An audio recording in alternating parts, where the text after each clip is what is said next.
Assalamualaikum warahmatullahi wabarakatuh.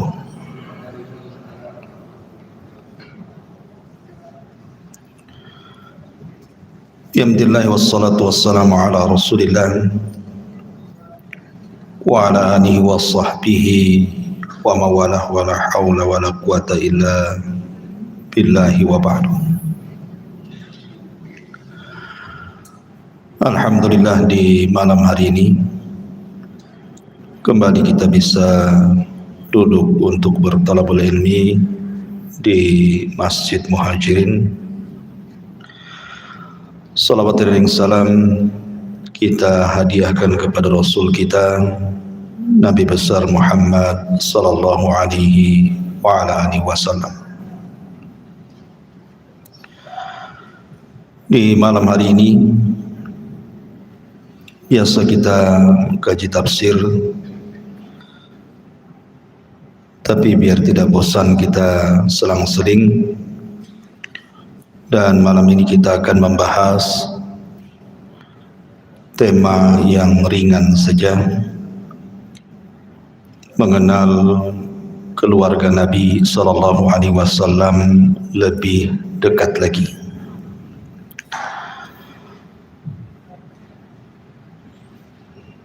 Tentu dalam keluarga ada paman-paman, bibi-bibi, istri, anak, cucu. Itulah keluarga. Maka di malam hari ini kita akan mengenal seputar keluarga Nabi sallallahu alaihi wasallam, siapa paman-pamannya, siapa bibi-bibinya, kemudian siapa saja istri-istrinya, kemudian juga anak-anaknya dan cucu-cucunya. Tentu pembahasan ini akan banyak nama yang kita akan sebut, dan tentunya juga nanti akan kita dapati nama-nama yang mungkin belum pernah kita dengar atau nama-nama yang sering kita dengar. Ma'asyiral muslimin yang dimuliakan Allah Subhanahu wa taala. Adapun nasab Nabi sallallahu alaihi wasallam sudah ma'ruf. Ayah beliau Abdullah dan ibunda beliau adalah Aminah. Kakek beliau Abdul Muttalib, dan begitu seterusnya. Tapi yang jarang dibahas adalah siapa paman-paman Nabi sallallahu alaihi wa ala alihi wasallam. Ada yang mengatakan bahwa paman Nabi sallallahu alaihi wasallam itu berjumlah 10, dan ada juga yang mengatakan jumlahnya 11. Di antara paman-paman Nabi sallallahu alaihi wasallam yang hidup sampai diangkatnya beliau menjadi nabi dan rasul adalah 4 orang. Adapun yang 6 orang, bagi yang mengatakan 10 pamannya, ataupun 7 orang bagi yang mengatakan 11, itu meninggal semuanya ketika Nabi sallallahu alaihi wasallam belum diangkat menjadi nabi dan rasul. Siapa mereka? Kita urut dari yang masuk Islam dulu. Di antara paman Nabi sallallahu alaihi wasallam yang masuk Islam pertama kali adalah Hamzah. Hamzah ibn Abdul Muttalib.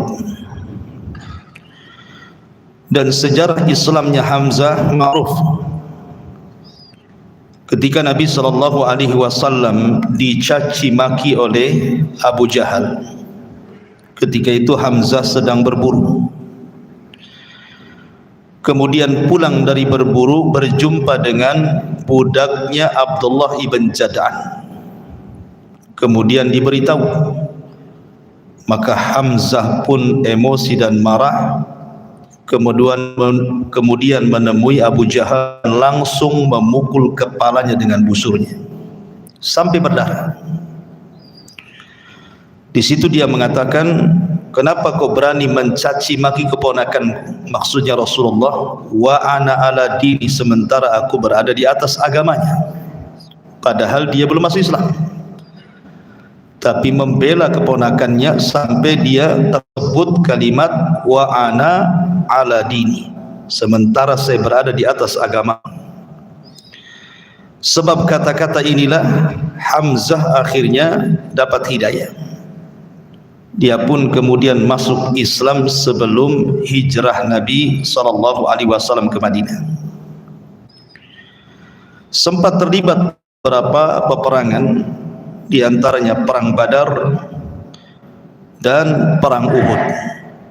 Tapi Allah takdirkan Hamzah meninggal di perang Uhud di tangan Wahsy, budaknya Hindun, ada yang mengatakan budaknya Zubair ibn Mut'im. Itu Hamzah.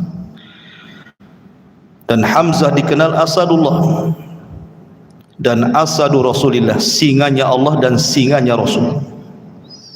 Sehingga wafatnya Hamzah menjadikan kesedihan tersendiri bagi Nabi SAW. Kemudian yang kedua, Abbas, atau kunyahnya Abul Fadl. Abbas ini dia adalah paman Nabi SAW yang masuk Islam. Tetapi Islamnya lebih dahulu Hamzah dibandingkan Abbas. Karena Abbas ini sempat terlibat dalam perang Badar dan dia di barisan tentara Abu Jahal. Kemudian ketika kaum muslimin menang dalam Badar, Abbas ini salah satu tawanan kaum muslimin. Bahkan dia yang menangkapnya adalah bukan pasukan kaum muslimin tapi malaikat yang ikut terlibat dalam perang Badar. Yang menangkap Abbas sehingga menjadi tawanan adalah malaikat. Sehingga ketika ada seorang yang mengaku dia yang menangkapnya, Abbas membantahnya, tidak, yang menangkapku adalah seseorang yang berbaju putih dan menggunakan kuda putih. Maka Rasul mengatakan itulah malaikat. Nah, setelah perang Badar inilah baru kemudian Abbas ibn Abdul Muttalib dapat hidayah dan masuk Islam. Inilah dua paman Nabi SAW yang masuk Islam. Adapun yang kufur adalah Abu Talib dan Abu Lahab. Adapun Abu Talib sendiri, sebenarnya dia sudah ada keinginan untuk masuk ke dalam Islam, bahkan meyakini agama Islam itu agama yang benar dibandingkan agama kaumnya. Tapi karena fanatik kesukuan, maka Abu Talib pun justru memilih agama nenek moyang. Tetapi karena perjuangan Abu Talib, walaupun dia kafir, betul-betul memperjuangkan dakwah Nabi SAW sampai rela mengorbankan nyawanya, tapi sayang dia mati kafir, makanya dia dapat syafaat khusus. Ketika Abbas bertanya kepada Nabi SAW, bermanfaatkah usaha pamanmu Abu Talib kepada anda wahai Rasul di akhirat? Maka Rasul mengatakan ya. Kemudian Nabi SAW mengatakan dia sebenarnya berada di gelombang api neraka, kemudian aku selamatkan sehingga dia diletakkan di neraka yang tingginya setumit tetapi cukup untuk mendidihkan kepalanya. Dan itu adalah syafaat khusus diberikan kepada Abi Talib, walaupun sebagian ulama menolak kalimat syafaat khusus karena syafaat itu harus keluar orangnya dari neraka. Sementara Abu Talib tetap di neraka tetapi hanya diringankan azabnya saja. Dan itulah satu-satunya orang kafir yang diringankan azabnya, Abu Talib. Ketika detik-detik wafatnya Abu Talib, Nabi SAW sebenarnya sudah berusaha untuk memberikan hidayatul irsyad, mengatakan kul ammi kalimatu la ilaha illallah uhajju bika indallah. Kan wahai pamanku kalimat la ilaha illallah, dengan kalimat itu aku akan berhujah dengan Allah supaya kau selamat. Tetapi di samping Abu Talib ini ada kawan-kawannya, ada Abu Jahal, ada Umayyah dan yang lainnya, membisikkan juga dan mengatakan, atarghabu an millati Abdul Muttalib ya Abu Talib? Apakah engkau hendak membenci agama moyangmu Abdul Muttalib sehingga engkau akan beralih kepada agama Muhammad? Maka Abu Talib pun hanya memandang ke kanan dan ke kiri dan tidak mengucapkan apapun sampai nyawanya lepas dari badannya. Sehingga dari sini ulama ahli sunnah wal jamaah mengatakan Abu Talib mati kafir. Lah ketika Abu Talib meninggal ini, Rasul sedih. Kesedihan ini kemudian berasar kepada Abu Bakar Siddiq radhiyallahu anhu, berpengaruh kepada Abu Bakar Siddiq radhiyallahu anhu saat ayahnya masuk Islam. Ketika Abu Bakar masuk Islam, Abi Quhafa datang kepada Nabi SAW dan menjabat tangannya dan berbaiat kepadanya dan hendak masuk Islam. Tiba-tiba Abu Bakar menangis. Kemudian Nabi SAW mengatakan, ya Aba Bakrin lima tabki, kenapa kau menangis? Harusnya kau bahagia, orang tua masuk Islam.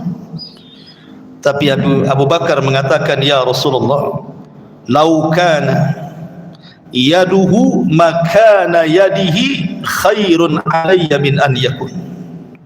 Rasul, kalaulah yang menjabat tangan pada hari ini, yang membaiat dirimu dan masuk Islam adalah tangan pamanmu, bukan tangan ayahmu, jauh lebih baik bagiku.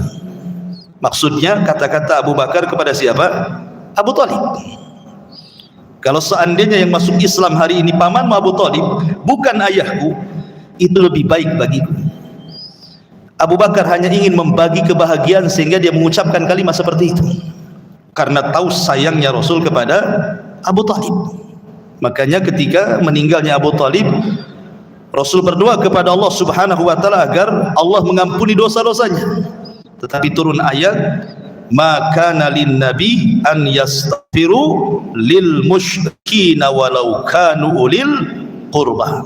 Tidak boleh bagi seorang nabi meminta ampunkan akan dosa orang-orang musyrik walaupun kerabat dekatnya. Dari sini Abu Talib tidak selamat, karena Allah Subhanahu wa taala turunkan ayat itu. Tetapi walaupun demikian, Abu Talib terkenal membela Nabi SAW. Ketika pembesar Quraisy itu hendak menyakiti Nabi SAW, terhalang karena ada Abu Talib, sehingga mereka datang kepada Abu Talib dan mengatakan, ya Abu Talib, inna ibna akhik qad sabba alihatina wa farraqa jama'atana wa saffaha dinana. Wahai Abu Talib, lihat anak saudaramu itu, maksudnya Rasulullah, sudah membodoh-bodohkan Tuhan-Tuhan kami, sudah memporak-porandakan barisan kami, sudah menjelek-jelekan agama kami. Kalau engkau tidak menghentikannya, kami akan menghentikannya. Maka Abu Talib keesokannya datang kepada Rasul, membawa ancaman para pembesar Quraisy ini. Tapi Nabi SAW tetap kekeh mendakwahkan dakwah tauhid dan mengatakan dha'fir riwayah, walaupun riwayat ini sebagiannya dilemahkan para ulama. Kata Nabi SAW, law wada'u syamsa fi yamini wal qamara fi shimali ma taraktu hadzal amr. Kalau seandainya mereka meletakkan matahari di tangan kananku, bulan di tangan kiriku, agar aku meninggalkan dakwah tauhid, demi Allah aku tidak akan meninggalkan dakwah tauhid. Maka melihat keteguhan Rasul, Abu Talib mengatakan, kalau begitu qul ma syi'ta waf'al ma ahbabta, katakan sesukamu wahai Muhammad, lakukan sekehendakmu dan aku siap membela. Itulah Abu Talib. Berbeda pula dengan Abu Lahab, sama-sama paman Nabi. Abu Lahab hidup sampai Nabi SAW diangkat menjadi Nabi dan Rasul.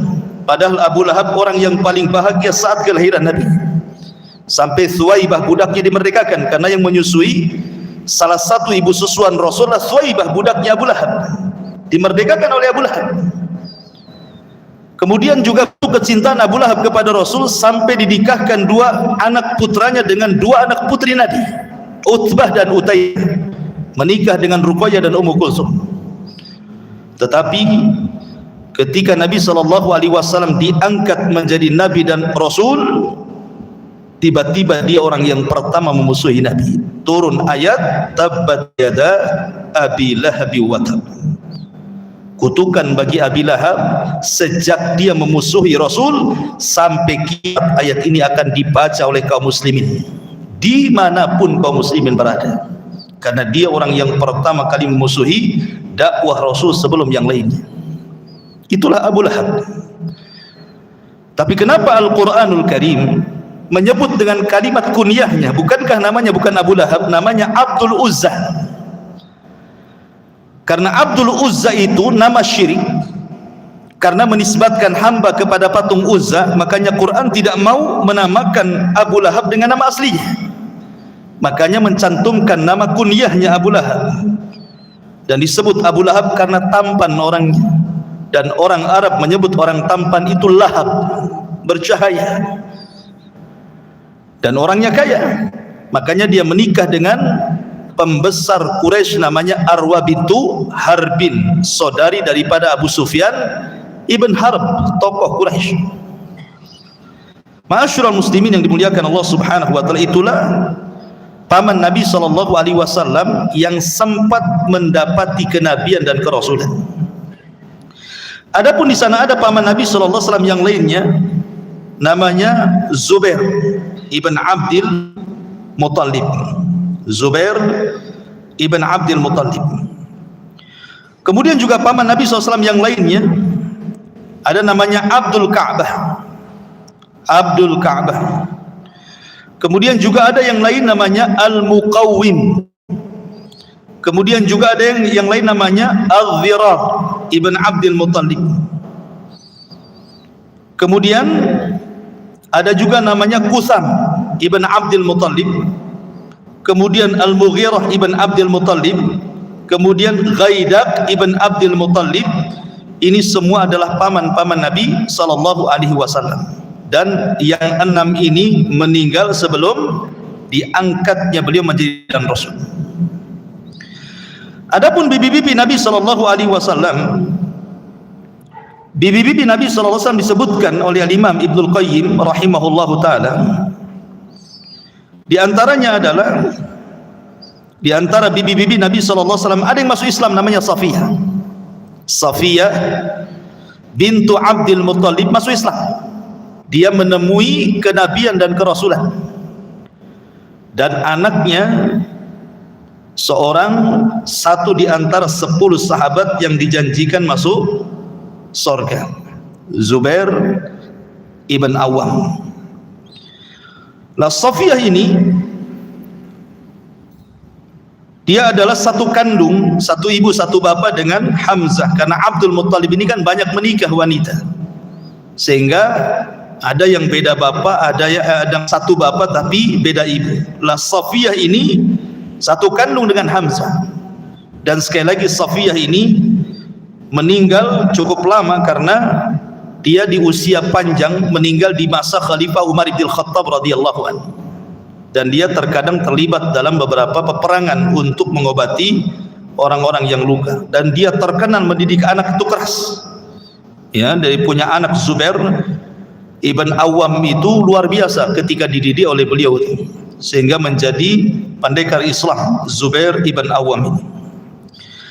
Kemudian juga ada bibi beliau namanya Atikah. Atikah. Diperselisihkan para ulama tentang Atikah ini, apakah dia masuk Islam atau tidak. Kemudian ada namanya Barrah bintu Abdul Muttalib. Kemudian Arwah bintu Abdul Muttalib ini pun diperselisihkan apakah dia masuk Islam atau tidak. Kemudian Umaymah bintu Abdul Muttalib, dan yang terakhir Ummu Hakim Al-Baydha bintu Abdul Muttalib. Ini 6 bibi-bibi Nabi SAW, tetapi yang disepakati yang masuk Islam cuma satu, namanya Safiyah bintu Abdul Muttalib, ibu daripada siapa? Zubair ibn Awam, yang dibunuh oleh siapa? Oleh Ibn Hurmuz. Ya. Ma'asyiral muslimin yang dimuliakan Allah Subhanahu wa taala, ini paman-paman Nabi dan juga bibi-bibi Nabi sallallahu alaihi wasallam. Adapun istri-istri beliau ma'ruf, apa-apa kita murajaah. Pertama adalah Khadijah bintu Khuwailid, satu-satunya istri Nabi SAW. Ketika menikah dengan Khadijah, Rasul tidak berpoligami. Ya, karena Khadijah wanita sempurna. Nabi SAW mengatakan, kathura kamula minar rijali kathir, kamula minar rijali kathirun, walam yakmul minan nisai illa arba. Kata Nabi SAW, laki-laki sempurna itu banyak, tapi perempuan yang sempurna itu cuma 4 saja. Kemudian Nabi SAW menyebutnya, pertama Asiyah bintu Muzahim, istri Fir'aun. Yang kedua Maryam bintu Imran, ibunda Isa bin Maryam. Kemudian yang ketiga Khadijah bintu Khuwailid, istri Nabi SAW. Dan yang keempat Fatimah bintu Rasulullah SAW. Inilah 4 wanita terbaik dari seluruh wanita-wanita dunia. Lah salah satunya adalah Khadijah bintu Khuwailid. Lah Nabi SAW ketika menikah dengan Khadijah usianya berapa? 25 tahun. Sementara Khadijah sudah 40 tahun, artinya terpaut 15 tahun dengan Nabi SAW. Dan Khadijah pernah menikah dengan 2 laki-laki dan punya anak, tetapi anaknya memang tidak banyak diceritakan. Kemudian menikah dengan Nabi SAW. Lah ketika menikah dengan Nabi SAW inilah, maka seluruh harta kekayaannya setelah Rasul diangkat menjadi Nabi dan Rasul digunakan untuk berdakwah. Sampai-sampai ketika Aisyah radhiyallahu anha cemburu kepada Khadijah, padahal Khadijah sudah meninggal, Nabi SAW menceritakan bagaimana agungnya Khadijah di hadapannya dan mengatakan, ya Aisyah, bagaimana aku tidak cinta dengan Khadijah? Dia orang yang pertama masuk Islam di saat manusia kufur. Dia orang yang pertama membenarkan di saat manusia mendustakan diriku.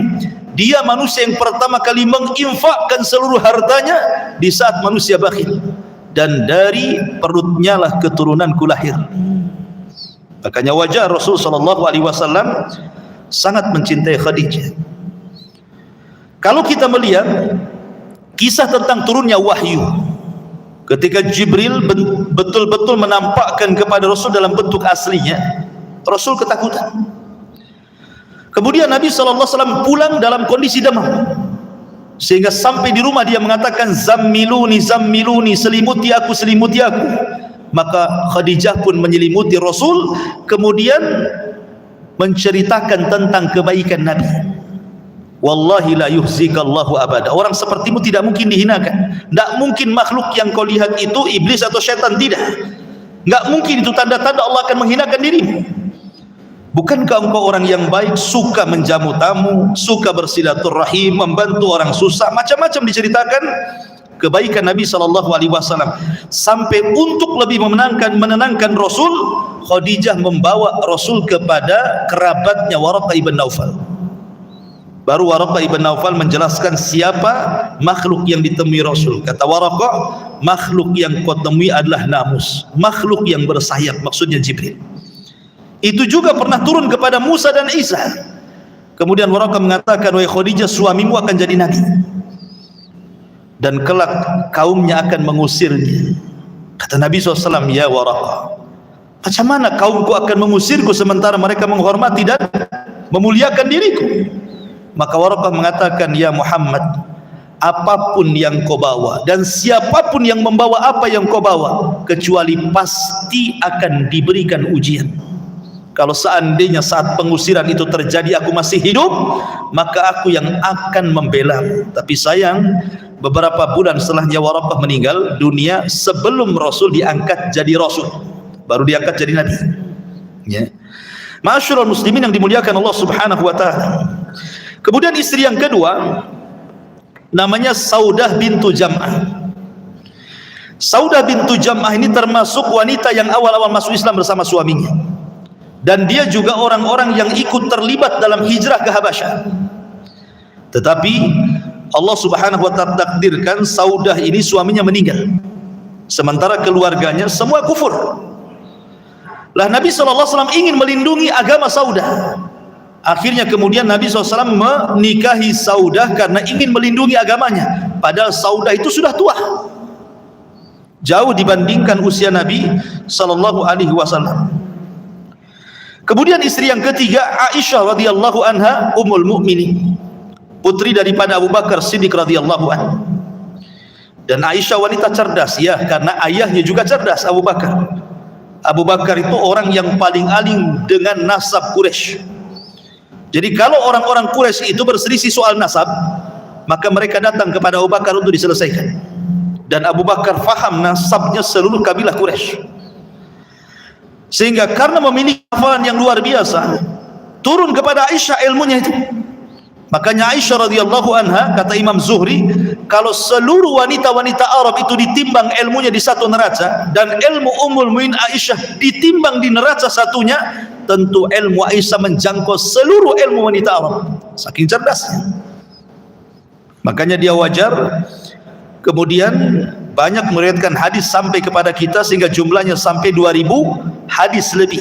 Sementara istri si Nabi tidak banyak, kecuali Ummu Salamah 30 hadis, yang lainnya mungkin 2, 3, 4 hadis gitu saja. Tapi menunjukkan bahwa Aisyah ummul mukminin salah satu daripada al-muktsiruna birriwayah, orang-orang yang banyak meriwayatkan hadis sampai kepada kita. Bahkan 1/4 Islam diriwayatkan oleh ummul mukminin Aisyah radhiyallahu anha. Jadi luar biasa, ya, berjasanya Aisyah kepada kita ummul mukminin radhiyallahu anha. Kemudian yang keempat Hafsah bintu Umar. Hafsah bintu Umar. Hafsah ini ketika meninggal suaminya mati syahid, Umar bin Khattab radhiyallahu anhu pernah menawarkan kepada Abu Bakar untuk dinikahi, tapi Abu Bakar tidak jawab. Kemudian datang kepada Utsman, Utsman memberikan alasan dia tidak mau. Maka Umar pun marah kepada Abu Bakar, kenapa dia tidak bisa memberikan jawaban, minimalnya kasih alasan kenapa dia menolak. Tapi Abu Bakar diam saja. Dia melapor kepada Rasul atas sikap Abu Bakar itu. Maka Nabi SAW mengatakan, ya Umar, tenang saja, putrimu akan menikah dengan orang yang jauh lebih baik dibandingkan Abu Bakar. Tetapi Utsman akan menikah dengan wanita yang jauh lebih baik daripada putrimu. Rupanya Utsman menikah dengan siapa? Ruqayyah, putri Nabi. Dan Hafsah menikah dengan Rasul. Makanya kata Rasul, putrimu akan menikah dengan orang yang lebih baik dibandingkan Abu Bakar, maksudnya dirinya. Sementara Utsman akan menikah dengan wanita yang lebih baik daripada putrimu, maksudnya Ruqayyah. Maka kemudian Rasul SAW meminang Hafsah. Hafsah ini pernah diceraikan Nabi, hampir diceraikan Nabi. Tetapi kemudian Jibril datang kepada Nabi SAW dan mengatakan, jangan kau ceraikan Hafsah, karena dia istrimu di dunia dan di akhirat, dan dia seorang wanita yang rajin sholat malam dan berpuasa. Akhirnya Rasul tidak jadi menceraikan Hafsah. Kemudian yang nomor 5, Zainab bintu Huzaimah. Zainab bintu Huzaimah ini dikenal Ummul Masakin. Jadi dia punya usaha di rumahnya, dan penghasilannya itu diinfakkan kepada fuqara wal masakin, dekat dengan orang-orang fakir dan miskin. Makanya kemudian Zainab bintu Huzaimah dikenal sebagai Ummul Masakin. Tapi tidak lama pernikahan dengan Rasul, 3 bulan meninggal. Zainab bintu Huzaimah ini. Kemudian yang nomor 6, Hindun bintu Abi Umayyah, atau dikenal dengan Ummu Salamah. Ummu Salamah ini termasuk wanita yang awal-awal masuk Islam bersama suaminya Abu Salamah. Termasuk orang yang ikut hijrah sampai ke Habasyah 2 kali, kemudian ke Madinah. Ketika suaminya meninggal dunia, maka Nabi SAW juga sangat sedih. Terutama juga Ummu Salamah sedih juga karena suaminya, dan tidak ada manusia, kata Ummu Salamah, yang lebih aku cintai daripada Abu Salamah. Jadi ketika meninggalnya Abu Salamah, banyak laki-laki yang datang kepada Ummu Salamah melamar, tetapi dia tolak, alasannya karena tidak ada laki-laki yang lebih dicintai dibandingkan Abu Salamah. Maka Nabi SAW saat kematian Abu Salamah datang kepada Ummu Salamah dan mengajarkan doa. Doanya apa? wahai Ummu Salamah, katakan Allahumma jurni fi musibati. Dan ini menjadi sunnah bagi kita. Kalau seandainya ada orang meninggal dan orang itu orang yang kita cintai, kemudian kita terpukul dengan kematiannya, maka berdoalah sebagaimana doa yang diajarkan Rasul kepada Ummu Salamah. Allahumma jurni fi musibati. Ya Allah, berikan pahala akan musibah yang menimpaku. Kemudian kata Rasul mengatakan, wakhlufli zaujan khairan min zauji. Dan gantikan orang yang lebih baik dibandingkan suamiku. Untuk kalimat ini Ummu Salamah tidak mau. Dia tolak kalimat ini. Kalau kalimat yang satu mau dia. Tapi kalau harus mengucapkan gantilah Abu Salamah dengan suami yang lebih baik lagi, saya enggak mau. Kenapa? Karena tidak ada laki-laki yang lebih aku cintai dibandingkan Abu Salamah, kata Ummu Salamah. Kata Rasul, sudah ucapkan saja. Akhirnya kata Rasul yang merintahkan, Ummu Salamah pun mengucapkan kalimat itu. Maka selang masa idahnya selesai, rupanya Rasul datang meminangnya. Oh, maksudnya yang lebih baik daripada Abu Salamah siapa? Nabi. Awalnya Ummu Salamah menolak, tidak mau dia menikah dengan Nabi SAW. Pertama karena dia wanita pencemburu, yang kedua anak-anak dia banyak. Makanya dia alasan kepada Rasul, tidak bisa, aku ini sudah berumur satu, anak-anakku banyak, dan aku wanita pencemburu. Kata Nabi SAW, adapun usiamu, usiaku juga sama, sudah tua, sama-sama tua, apa masalahnya? Adapun pencemburumu, aku akan berdoa kepada Allah agar Allah hilangkan cemburumu. Nah, ini doanya saya nggak dapat nih. Kalau dapat saya kasih tahu biar antum baca sama istri antum. Adapun anak-anakmu adalah anak-anakku. Akhirnya kemudian Rasul berdoa hilang cemburunya. Makanya dari seluruh istri Rasul yang paling bijak dan berakal itu Ummu Salamah. Yang paling bijak dan berakal dari semua istri Rasul, maksudnya selain Khadijah ya, adalah Ummu Salamah. Karena didoakan hilang kecemburuannya. Kalau istri yang lain itu kok suka cemburu dengan Nabi, kecuali Ummu Salamah. Makanya ketika Nabi SAW apabila di rumah Aisyah Ummul Mukminin radhiyallahu anha, kan Aisyah itu punya jatah 2 malam di rumah Aisyah, dan di rumah istri-istrinya 1 jatah saja, 1 malam saja. Alasannya apa? Karena yang 1 malam pemberian dari Saudah. Saudah ini sudah tua, sudah menopause, sehingga takut diceraikan Nabi. Jadi dia datang kepada Nabi SAW mengatakan, ya Rasulullah, jangan kau ceraikan aku, biarkan aku menjadi istrimu di dunia dan di akhirat, dan bagianku kuberikan kepada Aisyah. Sejak itulah Aisyah punya 2 malam, dan istri-istri yang lainnya punya 1 malam. Dan Nabi SAW pernah ditanya oleh Amr bin As tentang siapa orang yang paling dicintai. Rasul langsung mengatakan Aisyah.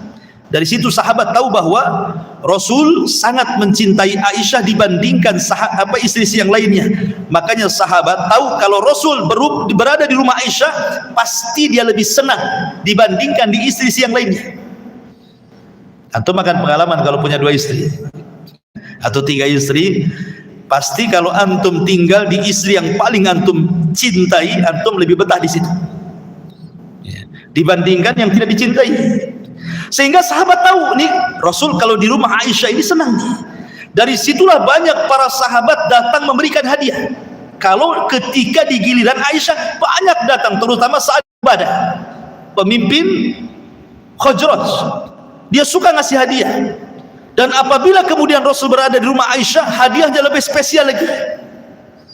Inilah yang membuat cemburu istri-istri yang lainnya. Kenapa Nabi ini? Kalau di rumah kami tak ada orang datang kasih hadiah. Kalau di rumah Aisyah banyak kali orang datang kasih hadiah, katanya. Dari sinilah kemudian istri-istri Nabi cemburu. Kemudian mengutus siapa? Ummu Salamah yang diutus. Mereka mengatakan, ya Ummu Salamah, datanglah kepada suami kita itu. Maksudnya Nabi SAW. Kalau bisa dianjurkanlah para sahabat, jangan kasih hadiah kalau seandainya di rumah Aisyah saja, di rumah kami juga sama lah kasih hadiah. Maka Ummu Salamah datang kepada Rasul dan mengatakan, ya Rasulullah, saya hanya menyampaikan pesan dari istri-istrimu. Kemudian diceritakan cemburunya istri-istrinya kepada Rasul, tapi Rasul tidak jawab. Rasul diam. Kemudian istri-istri yang lain sudah nunggu tuh. Datanglah Ummu Salamah, dikatakan, "Hei Ummu Salamah, Nabi ngomong apa?" Kata Ummu Salamah, "Sudah kusampaikan maunya kalian, tapi Nabi diam. Mau apa?" Kemudian istri-istri yang lain mengatakan, "Ya sudah, gini saja, kamu nanti ngomong lagi saat Nabi berada di giliran malam. Kau bisa leluasa akan ngomong." Ya. Betul-betul ketika berada di giliran Ummu Salamah ngomong lagi. Tapi lagi-lagi Rasul diam, tidak jawab. Ya. Akhirnya karena tidak berhasil lewat Ummu Salamah, istri-istri yang lain akhirnya menggunakan Fatimah, putri Nabi SAW, dengan pertanyaan yang sama. Fatimah datang dan mengatakan, "Abi, maaf nih, istri-istrimu kan banyak. Kenapa kau spesialkan Aisyah radhiyallahu anha dibandingkan yang lainnya?" Kemudian menceritakan kecemburuan mereka. Tapi Nabi SAW menjawab dan mengatakan, "Wahai Fatimah, apakah engkau mencintai ayahmu?" Kata Fatimah, "Ya, aku cinta dengan engkau wahai ayah." Kalau kau cinta aku, cintai wanita yang kucintai. Dan ayahmu hanya cinta kepada Aisyah radhiyallahu anha. Itu sudah kata kunci itu, tidak bisa lagi ditolak. Kemudian Rasul memberikan alasan kenapa. Kenapa aku lebih mencintai Aisyah? Karena Jibril selalu turun di kamarnya dan tidak turun di kamar yang lainnya. Makanya sebab itulah Rasul suka di rumah Aisyah, karena Jibril turun di situ. Itu kamarnya wahyu, kamar Aisyah radhiyallahu anha. Makanya Rasul pun dikubur di rumah itu sampai sekarang. Ma'asyiral muslimin yang dimuliakan Allah Azza wa Jalla. Jadi Ummu Salamah ini diantara istri yang ke-6 Nabi SAW. Kemudian yang nomor 7, Ramlah bintu Abi Sufyan atau dikenal dengan Ummu Habibah. Ummu Habibah ini termasuk wanita yang awal-awal masuk Islam. Ayahnya musuh Nabi, Abu Sufyan. Siapa yang dikenal Abu Sufyan? Abu Sufyan itu memimpin perang Uhud. Kaum muslimin kalah. Anaknya masuk Islam, Ummu Habibah. Kemudian ikut hijrah ke Habasyah. Tapi sayang suaminya di Habasyah. Kemudian tanassar, masuk Nasrani, kemudian meninggal. Ya. Akhirnya kemudian Raja Ethiopia ini, Ashama ibn Afjur, Raja Najasyi, kemudian menawarkan agar Ummu Habibah menikah dengan Nabi dan dananya didanai oleh Raja Habasyah. Maka Ummu Habibah pun menikah dengan Rasul dengan dana yang didanai siapa? Raja Najasyi. Lah ketika kemudian sudah bertinggal di Madinah bersama Rasul, ketika beberapa hari sebelum terjadi Fathu Mekah, orang-orang Quraisy sudah ketakutan. Kenapa? Ini kalau sampai diserang, karena Rasul sudah berkembang di Madinah dan pasukannya banyak. Orang-orang Quraisy sudah ketakutan. Kalau begitu, utus sajalah kepada Rasul itu agar berdamai saja, jangan diserang. Kata Abi Sufyan, akan kucoba lewat anakku kan istri dia katanya. Akhirnya Abu Sufyan pun berangkat dari Mekah ke Madinah. Ketika mengetuk rumah Ummu Habibah putrinya, dibukakan. Ketika mau duduk di tikar, tikarnya digulung. Marahlah Abu Sufyan dan mengatakan, "Hei anakku, apakah tikar itu lebih mulia dibandingkan diriku?" katanya. Mau duduk digulung tikarnya. Padahal ayahnya tuh. Kata Ummu Habibah, "Wahai ayahku, engkau adalah kafir najis. Tikar ini jauh lebih mulia dibandingkan dirimu, karena tikar ini tempat duduk suamiku Rasul sallallahu alaihi wasallam," katanya. Akhirnya kemudian dia tidak bisa melobi, pulang sia-sia. Maka kaum muslimin bergerak, kemudian terjadi Fathu Mekah. Walaupun kemudian belakangan Abi Sufyan pun setelah Fathu Mekah masuk Islam, dan baik Islamnya bersama istrinya Hindu. Bahkan dari keturunannya ada yang menjadi raja pertama dalam Islam, Muawiyah ibn Abi Sufyan. Taib. Kemudian yang 8, Juwairiyah bintul Haris. Juwairiyah bintul Haris ini dia adalah anak dari pemimpin Bani Mustalik. Juwairiyah ini. Jadi ketika Nabi SAW mendengar Bani Mustalik ini Bani Mustalik ini mau menyerang Madinah, sebelum mereka menyerang diserang sama Nabi dan berhasil ditaklukkan. Lah salah satu yang menjadi tawanan adalah anak pembesar Bani Mustalik, namanya Juwairiyah bintul Haris. Ketika dia menjadi tawanan, maka dia pun kemudian menjadi budak mukatan. hamba sahaya yang hendak memerdekakan dirinya, dan Rasul siap memerdekakannya dengan syarat dia menikah dengan Nabi. Akhirnya dimerdekakan, menikahlah Juwairiyah dengan Nabi SAW. Sebab pernikahannya satu kabilah Bani Mustalik masuk Islam. Juwairiyah ini, ya, satu kabilah masuk Islam gara-gara siapa? Juwairiyah masuk Islam. Begitulah pernikahan Rasul, asasnya dakwah. Bukan sebagaimana orang-orang menuduh Nabi SAW mengikuti hawa nafsu. Tidak. Latar belakang Rasul berpoligami ini bermacam-macam. Ada dalam rangka menyelamatkan agama seperti Saudah bintu Jam'ah, dan sudah tua, ya. Ada dalam rangka untuk berdakwah, salah satunya Juwairiyah dengan masuk Islam, satu kabilah masuk Islam, ya.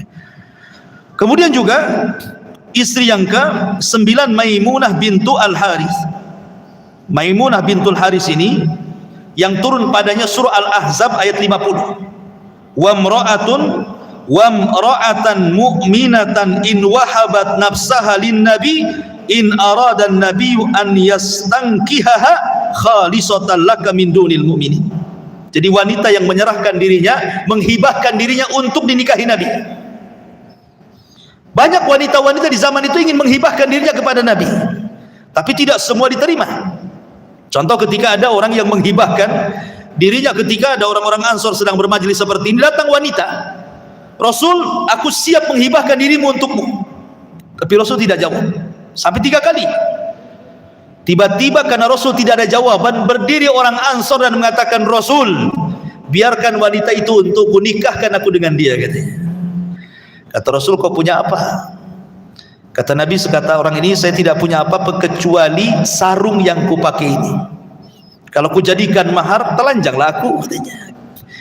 Maka Rasul mengatakan, ya sudah, kalau gitu kau pergi ke rumahmu, cari walaupun hanya cincin dari besi, walau kana khataman min hadid. Pulang dia, cincin besi pun tak punya dia.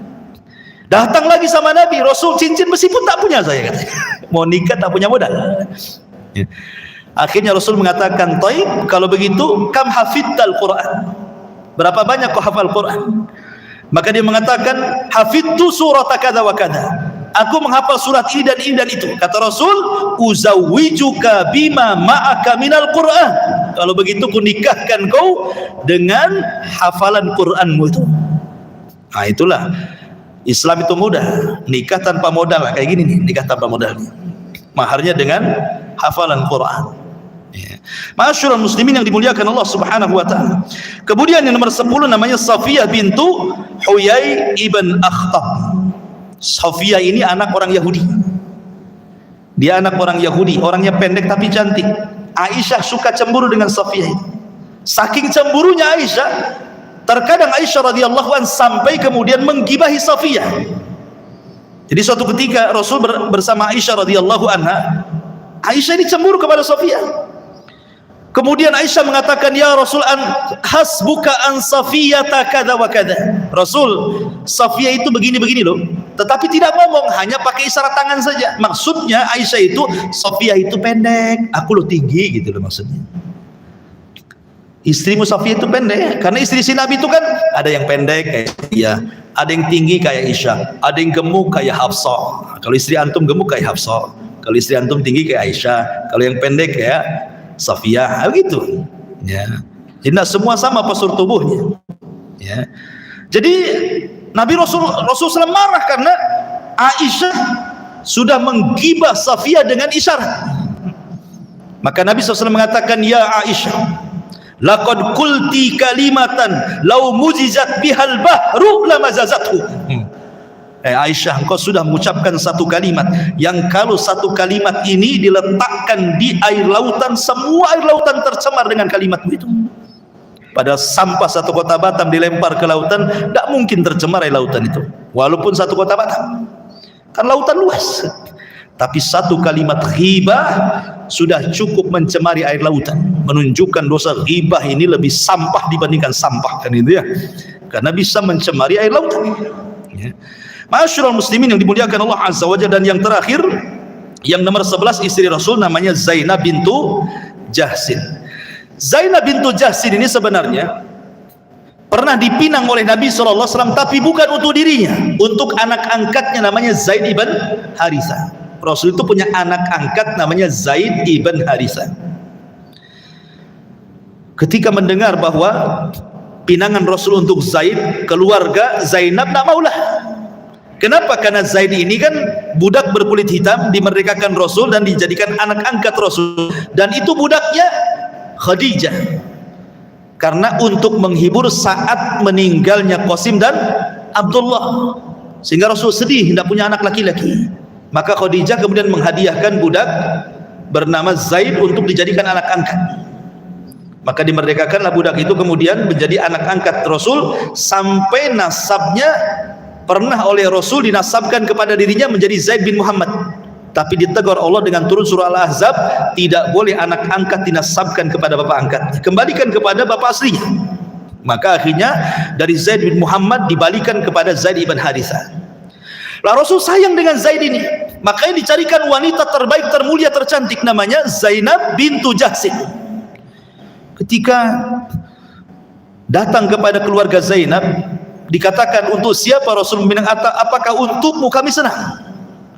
Kata Rasul, tidak, untuk anak angkatku Zaid. Zaid katanya. Mereka nolak. Kemudian turun ayat, maka nali mu'minin wala mu'minatin idza qadallahu wa rasuluhu amran an yakuna lahumul khiyaratu min amrihi wa man ya'sillaha wa rasulahu faqad dhalla dhalalan mubina. Tidak layak bagi seorang mukmin laki-laki perempuan apabila putusan Allah dan Rasulnya sudah jelas, tiba-tiba ada kebimbangan. Tidak boleh. Karena barang siapa yang disesatkan Allah, bermaksiat kepada Allah, maka dia telah tersesat dengan kesesatan yang nyata. Turun ayat ini, akhirnya keluarga Zainab pun mengatakan sami'na wa ata'na. Nikahlah Zainab dengan Zaid. Tapi karena tidak sekufu, akhirnya banyak cekcok keluarganya. Ketika banyak cekcok itulah Allah Subhanahu wa taala perintahkan kepada Rasul untuk ngomong kepada Zaid agar diceraikan Zainab. Setelah habis masa iddahnya, maka tiba-tiba Nabi melamar Zainab bintu Jahsin untuk dirinya. Kenapa Nabi SAW menikahi bekas istri anak angkatnya? Tentu dalam rangka untuk menghilangkan tradisi buruk jahiliyah yang menganggap anak angkat dengan anak kandung itu sama. Tidak, Islam tidak menyamakan. Anak angkat tetap anak angkat, anak kandung anak kandung. Anak kandung kalau menikah, maka istrinya walaupun sudah diceraikan tetap menjadi mahram mu'abbad, tidak boleh nikahi. Tapi kalau anak angkat kemudian bercerai dengan istrinya, bapak angkatnya boleh menikahi mantan istri anak angkatnya karena tidak ada hubungan mahram sama sekali. Jadi Rasul ingin menghilangkan tradisi jahiliyah ini dengan menikahi Zainab bintu Jahsin. Dari sini dia bangga. Kenapa? Karena perintah menikahnya Zainab dengan Rasul itu dari langit, ya, turun wahyu. Maka Zainab itu berbangga, kalian dinikahkan oleh wali-wali kalian, aku loh dinikahkan dari langit sana, katanya. Itu Zainab tuh, saking bangganya, ya, Zainab bintu Jahsin. Lah ini istri si Nabi SAW, ada 11. Kemudian masuk kepada anak-anak Nabi SAW. Anak-anak Nabi SAW, ikhwatu fiddin yang dimuliakan Allah Subhanahu wa taala. Dari 11 istri Nabi, hanya 2 wanita yang melahirkan keturunan Nabi. Satu dari istri sahnya dan satu dari budaknya, Maria Al-Qibtiyah. Walaupun dikhilafkan apakah Maria itu istri Nabi ataukah budaknya, tapi yang masyhur dia budaknya. Jadi dari Khadijah, pertama Khadijah, dia punya 2 anak laki-laki dan 4 anak perempuan. Dari Khadijah lahirlah 6 keturunan Nabi SAW. Yang pertama lahir, anak pertama laki-laki sebenarnya. Anak pertama Rasul itu laki-laki, namanya Qasim. Makanya Nabi SAW dikunyah dengan nama anak terbesarnya Qasim, namanya Abul Qasim. Rasul itu dikunyah dengan Abul Qasim. Sebagaimana hadis Nabi SAW, man sama fi yaumin yushakku fihi faqad asa Abul Qasim. Barang siapa yang berpuasa di hari yang diragukan, maka dia telah bermaksiat dengan Abul Qasim. Maksudnya Nabi SAW. Jadi Qasim dijadikan kunyah Nabi karena anak paling besar, anak pertama yang lahir dari Nabi. Tetapi sayang, Qasim meninggal di waktu bayi. Kemudian setelah Qasim meninggal di waktu bayi, lahir berturut-turut anak perempuan. Dimulai daripada Zainab. Kemudian lahir setelah Zainab Ruqayyah. Kemudian setelah Ruqayyah lahir Ummu Kulsum. Kemudian setelah Ummu Kulsum lahir Fatimah. Baru anak keenam lahirlah Abdullah.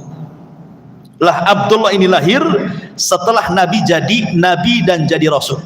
Artinya sudah turun surah Al-Alaq dan Mudaththir, lahirlah Abdullah. Makanya Rasul memberikan kunyah At-Tayyib atau At-Tahir. At-Tahir orang suci, Tayyib orang baik gitu ya. Tapi sayang Abdullah juga meninggal dunia. Artinya Qasim meninggal di waktu bayi, Abdullah meninggal di waktu bayi. Tetapi anak-anak perempuan Rasul sempat menikah semua. Pertama Zainab menikah dengan Abul As ibn Rabi' dan punya anak 3. Satu keguguran, satu dalam kandungan keguguran. Kemudian yang nomor pertama namanya Ali ibn Abil As ibn Rabi, meninggal juga di waktu bayi. Kemudian Umamah sempat besar, bahkan menikah dengan Ali bin Abi Thalib setelah meninggalnya Fatimah. Jadi Fatimah mewasiatkan kepada Ali, kalau saya meninggal nikahilah Umamah. Umamah itu anak daripada Zainab ya. Makanya antum kalau istri sakit, wasiatlah kita. Kira-kira saya nikah dengan siapa nih? Ya. Jadi Fatimah mengatakan menikahlah dengan Umamah. Makanya ketika Fatimah meninggal, Ali langsung menikahi Umamah. Umamah putri daripada Abil As atau bintu Zainab bintu Rasulullah sallallahu alaihi wasallam. Tapi ketika Ali meninggal, kemudian dinikahi oleh Zubair ibn Naufal dan tidak punya keturunan sama sekali. Kemudian yang nomor 2 Ummu Kulsum. Ummu Kulsum dinikahi oleh anaknya Abu Lahab, Utbah. Tapi belum digauli sudah diceraikan. Karena ketika itu bapaknya bermusuhan dengan Nabi sallallahu alaihi wasallam. Bapaknya Abu Lahab minta diceraikan. Akhirnya kemudian diceraikan. Ketika diceraikan, Utsman bin Affan datang melamar Ruqayyah. Dan dari pernikahan Utsman dengan Ruqayyah inilah lahir Abdullah. Tapi sayang Abdullah di waktu masih kecil, dia pegang ayam, tiba-tiba dipatuk matanya. Kemudian dengan sebab itulah dia meninggal. Dipatuk matanya. Ya, makanya hati-hati anak antum, jangan dekat-dekat ayam kalau masih kecil. Karena Abdullah ini putra Utsman dari Ruqayyah ini meninggal dengan sebab dipatuk tuh sama ayam matanya, sehingga demam meninggal dunia. Artinya dari Ruqayyah tidak punya garis keturunan Nabi karena meninggal Abdullah kan begitu. Dari Zainab tidak ada, Ruqayyah tidak ada. Kemudian setelah meninggal Ruqayyah, Utsman menikah dengan adiknya Ummu Kulsum pun tidak punya keturunan. Kemudian Fatimah menikah dengan Ali. Dari Fatimah ini nanti saya akan ceritakan turunannya banyak ya. Kemudian anak Nabi SAW yang terpisah, yang bukan dari Khadijah, adalah dari Maria Al-Qibtiyah. Maria Al-Qibtiyah lahirlah Ibrahim. Itu lahir di ujung-ujung Rasul mau meninggal ya. Jadi ketika Rasul sudah lama tinggal di Madinah dan di akhir-akhir hayat Rasul, Allah takdirkan punya anak pula laki-laki. Apa tidak senang tuh? Sudah Qasim meninggal, Abdullah meninggal kan, di ujung-ujung hayatnya Rasul sudah tua, Allah takdirkan dari budaknya punya anak namanya Ibrahim. Kenapa diberi nama Ibrahim?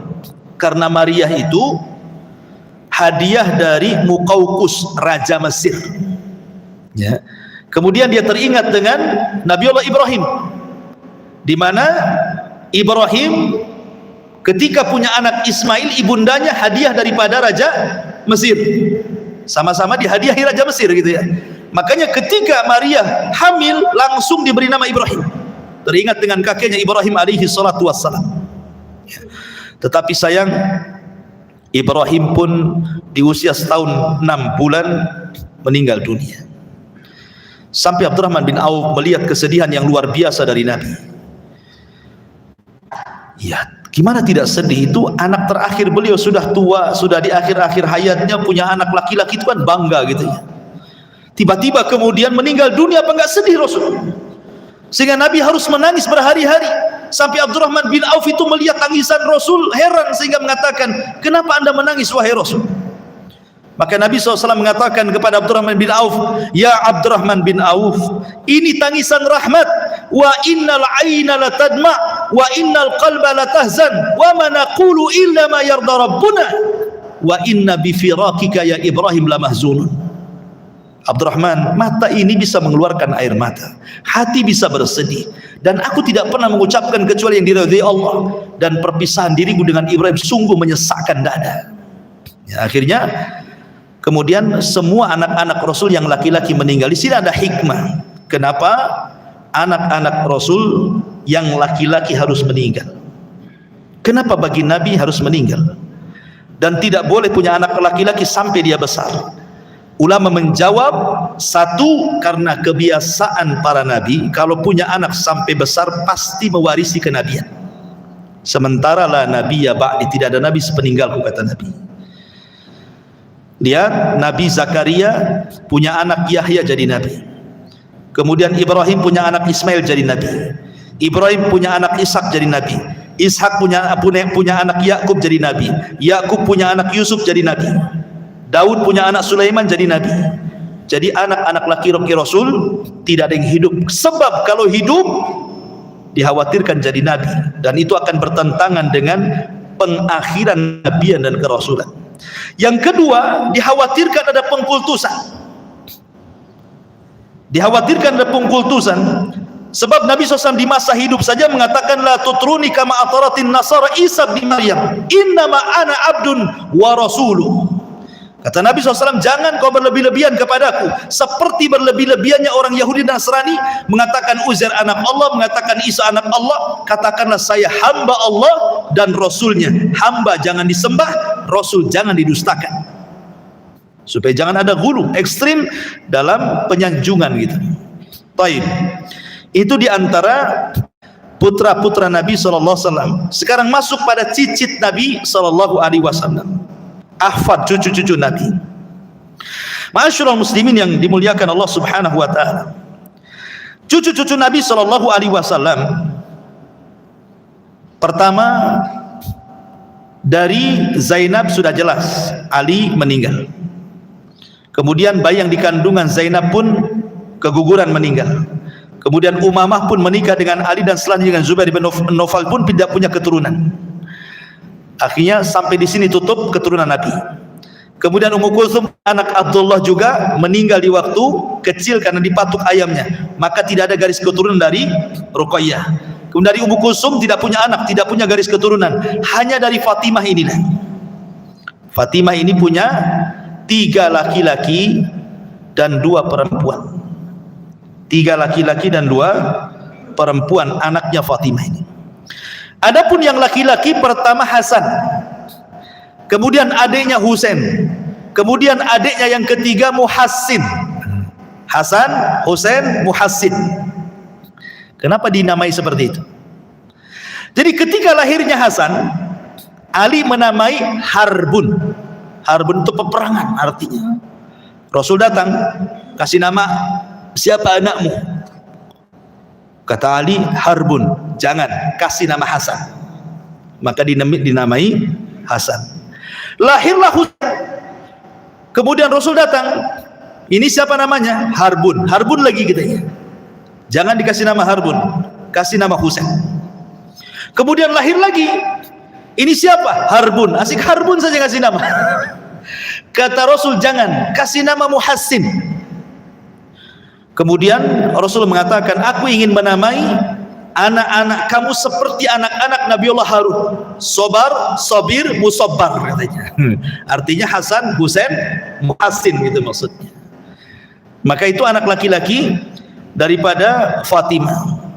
Kemudian anak perempuannya ada namanya Ummu Kulsum dan Zainab. Berarti Hasan, Husain, Muhassin, Zainab, Ummu Kulsum. Ya. Ummu Kulsum ini menikah dengan Umar. Jadi salah satu putri Ali bin Abi Thalib itu namanya Ummu Kulsum menikah dengan Umar. Alasannya apa? Karena Umar radhiyallahu anhu mengatakan kepada Ali radhiyallahu anhu dan mengatakan, ya Ali, aku mendengar sabda Nabi, semua nasab manusia akan terputus di akhirat kecuali nasab yang punya nasab dengan Nabi, dan aku ingin tersambung nasabnya dengan Nabi. Nikahkan putrimu denganku katanya. Maka menikahlah Ummu Kulsum dengan Umar. Punya anak dua, namanya Zaid, yang pertama namanya Zaid gitu ya. Kemudian Zainab. Dua-duanya meninggal, tidak punya keturunan dari Ummu Kulsum ya. Begitu juga Zainab, tidak dijelaskan punya keturunan. Kemudian Muhassin meninggal di waktu kecil, sehingga yang memungkinkan keturunan Rasul hanya dari dua jalur, Hasan dan Husain. Siapapun yang sekarang mengaku sebagai Habib, sebagai Sayyid, sebagai Syarif, turunan Nabi SAW, maka jalurnya harus dari Hasan dan Husain. Kalau tidak nyambung, jangan ngaku turunan Nabi ya. Adapun Hasan sendiri sebenarnya anaknya banyak. Hasan ini punya anak 11. Pertama Abdullah, kemudian Qasim, kemudian Hasan, kemudian Zaid, kemudian Amr, kemudian Ubaidillah, kemudian Abdurrahman, Ahmad, Ismail, Husain, Aqil, kemudian Ummul Husain. Ada yang mengatakan bahwa yang hidup dari turunan, yang ada keturunan Hasan itu hanya dari dua saja, dari putranya dua, namanya Hasan ibnu Hasan, atau dikenal dengan Hasan al-Musanna. Kemudian yang kedua dari Zaid ibnul Hasan. Inilah dua jalur keturunan Hasan. Adapun yang lainnya dikatakan seperti Amr, dia seorang ahli hadis. Memang Amr ini, anak Hasan ini, ya Muhammad ibn Amr, tetapi sayang tidak punya keturunan. Kemudian Husain, kemudian Qasim, kemudian yang lainnya semua tidak ada keturunan, dan sebagian anak-anaknya ikut terlibat dalam Karbala dan terbunuh. Sehingga anak-anak Hasan itu yang punya keturunan dari Hasan itu cuma dua, Hasan ibnu Hasan atau dikenal Hasan al-Musanna, yang kedua Zaid ibn Hasan. Berarti siapapun yang mengaku keturunan Nabi dari jalur Hasan ini, maka dia harus melewati dua anaknya. Pertama Hasan al-Musanna, yang kedua Zaid ibn Hasan. Dan Imam Mahdi nanti di akhir zaman, turunan Hasan. Ya dari dua orang ini, imam Hasan ibn Hasan atau Zaid ibn Hasan. Ya. Adapun Husain dijelaskan bahwa Husain pun anaknya sebenarnya dia memiliki 6 laki-laki dan 3 perempuan. Anak pertama namanya Ali al-Akbar, kemudian Ali Zainul Abidin atau dikenal dengan Ali ibn Husain, kemudian Ali al-Asghar, kemudian Muhammad, kemudian Abdullah, kemudian Ja'far. Ini 6 laki-laki, perempuan Zainab, Sakinah dan Fatimah. Lah Allah takdirkan keluarga Husain ini terbunuh di Karbala. Anak laki-lakinya semua terbantai di Karbala. Yang selamat cuma satu, namanya Ali ibn Husain atau kunyahnya Zainul Abidin. Kebetulan dia lagi sakit, berada di kemahnya. Ketika melihat saudara-saudaranya banyak mati, dia sampai minta tongkat kepada bibinya Zainab, hendak maju padahal dia sedang sakit tuh. Tapi kemudian Husain ayahnya mengatakan, jangan terlibat, selamatkan anakku satu ini supaya ada keturunan dariku. Maka diselamatkan dia. Maka yang hidup cuma satu, namanya Ali bin Hasan atau dikenal dengan Zainul Abidin. Maka siapapun yang mengaku keturunan Habib, Nabi, Syarif, Sayyid dari jalur Husain, maka harus dari jalur Ali bin Husain. Berarti di sini cuma 3 jalur keturunan Nabi. Dari Hasan 2, Hasan dan Zaid. Dari Husain 1, Ali bin Husain. Kalau tidak nyambung ketiga ini, jangan ngaku Habib, jangan ngaku Sayyid, jangan ngaku Syarif. Karena dari zaman dulu banyak orang yang ngaku-ngaku Habib untuk urusan faktor politik, untuk urusan faktor dunia, untuk supaya dihormati orang dan begitu seterusnya. Ya, yang penting muka Arab ngaku Habib aja gitu ya. Ya, nggak bisa. Karena turunan Nabi itu sudah jelas. Ya. Bahkan dulu waktu saya di Yaman, saya itu punya seorang syekh. Saya belajar kepada dia, namanya Syekh Muhammad Said. Ya, waktu di Taiz itu. Saya baru tahu kalau dia dari dzurriyyahnya Nabi sallallahu alaihi wasallam. Karena di Yaman itu sudah jelas kabilah-kabilah yang jalurnya sampai kepada Nabi sallallahu alaihi wasallam itu. Tetapi subhanallah, guru saya ini, Syekh Muhammad bin Said ini, tawadu orangnya, akhlaknya baik, tidak merasa dia keturunan Nabi. Kalau zaman sekarang kan disebut-sebut kan, keturunan Nabi itu kebanggaan gitu ya. Padahal dia syekh, saya besar di Yaman, tidak pernah ngomong saya keturunan Nabi. Karena apa? Bagaimanapun dalam Islam itu yang dipertaruhkan di hadapan Allah itu bukan nasab, tetapi amal. Kata Nabi SAW, la fadlah bainal arabi wal a'jam walal aswad alal ahmar illa bitaqwallah. Tidak ada bedanya Anda mau orang Arab, Anda mau orang non-Arab, Anda mau orang kulit putih, Anda mau orang kulit hitam, semua yang membedakan takwa. Tapi walaupun demikian ada hak-hak kepada ahlul bait. Tetap kita mencintai mereka, kita tetap menolong mereka, kita tetap berusaha untuk meletakkan hak-hak ahlul bait sebagaimana diletakkan oleh Nabi SAW. Karena Rasul mengatakan, udzakirukumullahu fi ahli baiti, aku ingatkan agar kalian menjaga ahli baitku. Artinya ada hak-hak, ya. Tidak sebagaimana orang-orang Syiah menuduh kita ini tidak cinta dengan ahli bait. Kalau kita tidak cinta dengan ahli bait, ngapain antum tasyahud Allahumma salli ala Muhammad wa ala ali Muhammad? Kalimat ala ali itu apa artinya? Keluarga Muhammad artinya. Setiap hari kita sebut dalam tasyahud kan? Itu menunjukkan kecintaan kita kepada ahlu bait. Tetapi ahlu bait siapa? Yang betul-betul ahlu bait, ya, yang mengikuti sunnah Rasul. Karena ketika Nabi menceritakan tentang kisah tentang fitnah akhlas di akhir zaman gitu ya, kemudian disebutkan fitnah-fitnah yang lain, kata Nabi SAW, sumbernya orang-orang dari keturunanku, kata Rasul, tapi mereka jauh dari petunjukku. Rasulullah mengatakan seperti itu kan. Justru sumber fitnah itu dari keturunanku ketika dia tidak mengikuti petunjukku, ya. Walaupun kita tetap menghormati mereka, dan masih ada keturunan Nabi sampai sekarang, jangan dibilang nggak ada. Karena ada juga orang yang kemudian saking bencinya seperti orang-orang Khawarij, orang-orang Nasibi, mereka mengatakan tidak ada keturunan Nabi, terbunuh semua di Karbala. Enggak ada. Hasan masih ada, Hasan dan Zaid. Husain masih ada, Zainul Abidin. Lah kalau memang tidak ada keturunan Nabi, cemana cerita Imam Mahdi itu? Bukankah Rasul mengatakan Imam Mahdi itu keturunanku? Dan itu ya, namanya sama dengan namaku, nama bapaknya sama dengan nama bapakku, Muhammad bin Abdullah. Menunjukkan bahwa keturunan Nabi itu masih ada sampai kiamat. Jangan pun dikatakan tidak ada gitu ya. Ada loh. Imam Mahdi ini turunan siapa kalau tidak ada? Turunan Nabi SAW. Nah, dari sini ma'asyiral muslimin yang dimuliakan Allah Azza wa Jalla, inilah diantara keluarga Nabi SAW, paman-pamannya, istri-istrinya, anak-anaknya, dan cucu cicitnya.